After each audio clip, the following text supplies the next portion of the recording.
भी गिरा जाएंगे, चीज़ों को सीख रहे हैं। और अब जब टोल में हमारी एंट्री होगी, धक्कड़ होगी, और हम चाहेंगे इस बार 2-4 जीएसटी ऑफिसर के साथ टोल पे बैठेंगे। अच्छा, एक चीज़ वहाँ पे कहा जा रहा है कि जरा मैं तूने सेटिंग कर लिया कोयला माफिया। महाराज वो देखिए, जब भी आप किसी भी चीज़ में आएंगे तो पॉजिटिव नेगेटिव दोनों होगा।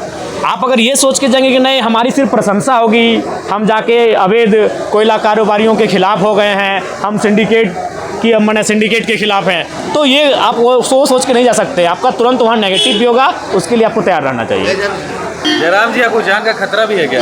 निसंदेह होगा ही, क्योंकि अब हम कोल माफियाओं से टकराने लगे हैं। जो काम आईजी, डीआईजी, एसपी, डीएसपी का होता है, आरटीओ, डीटीओ, एमवीआई का होता है, वो कार्य टोल में बैठकर हम निगरानी करने लगे हैं। तो कोयला के काम में जब आप कदम रखेंगे, उन पे नज़र रखेंगे, उन पे निगरानी रखेंगे, और आप उनके अवैध तरीके से हो रहे कार्य पर आवाज़ बुलंद करेंगे, तो निसंदेह खतरा होगी। एक डीएसपी घायल हुए बागमारा में, तो ये किसी से छुपा नहीं है। आपकी ज़िंदगी तो बहुत बड़ी है, लेकिन बड़ी इसीलिए है क्योंकि हम चुनौतियों के साथ जीते हैं। अगर हम भी अन्य के तर्ज पर होते तो ज़िंदगी को हमारी बड़ी नहीं माना जाता। तो निसंदेह जो हमारा व्यवहार है उस पर कटौती नहीं होगी, परिणाम चाहे जो भी होगा उसे स्वीकार किया जाएगा। चलिए, मुख्य मुद्दे अभी कौन से हैं आपके नज़र में? देखिए, अभी मुद्दा जो स्टूडेंट हैं उनकी जो हताशा है, निराशा है।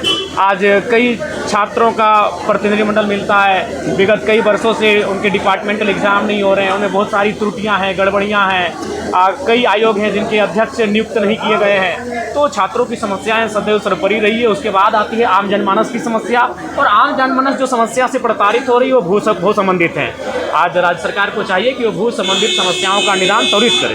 अच्छा, आपकी अपनी पार्टी है, लेकिन अगर पूछा जाए तो सदन में आप किसको ज़्यादा सपोर्ट करेंगे? देखिए, ये सदन में जो कार्य होंगे, सदन में जो विषय सामने पटल पर रखा जाएगा, और उन विषयों का आकलन करेंगे परिस्थितियों के आधार पर, जनता की सोच के आधार पर। उसके बाद ही तय करेंगे कि उस समय उस नीति का समर्थन हमें सरकार के साथ करना है या विपक्ष में रह के खड़ा होकर करना है। जयराम जी का काफ़ी योगा कर रहे हैं गुस्सा पर काबू पाने के लिए। नहीं, देखिए, आप समय को नहीं जीत सकते हैं। आप कालखंड को, जो घटनाक्रम है उनसे आप विजय प्राप्त नहीं कर सकते। अगर 30 वर्ष का युवा है, हम लाख योगा कर लें, युवा को नहीं जीत सकता है। युवा एग्रेसिव होगा ही, युवा आक्रामक होगा ही, इसीलिए वो युवा है। आपका एग्रेशन आपको नुकसान पहुंचा रहा है? निसंदेह नुकसान पहुंचाता है, लेकिन उस नुकसान से ज़्यादा फायदा पहुंचाता है। तो इसलिए तनी मनी नुकसान से हम लोग प्रभावित नहीं करते। सवाल, अगर मुख्यमंत्री हेमंत सोरेन से अगर आप बात करने का बात करेंगे, किस मुद्दे को छेड़ेंगे राज्य के लिए? क्या इस पर समाधान होना चाहिए? जी, सबसे पहले तो हम चाहेंगे कि स्थानीय नीति बनाई जाए, और चूँकि उनका घोषणा पत्र में रहा है और हमेशा उन्होंने भाषणों में इस बात को कहा है, तो सबसे पहले 1932 के कत्यान के आधार पर तथा अन्य विकल्पों के आधार पर झारखंड राज्य में एक सुदृढ़ सटीक स्थानीय नीति बने, जिससे इस राज्य को सुरक्षित रखा जा सके।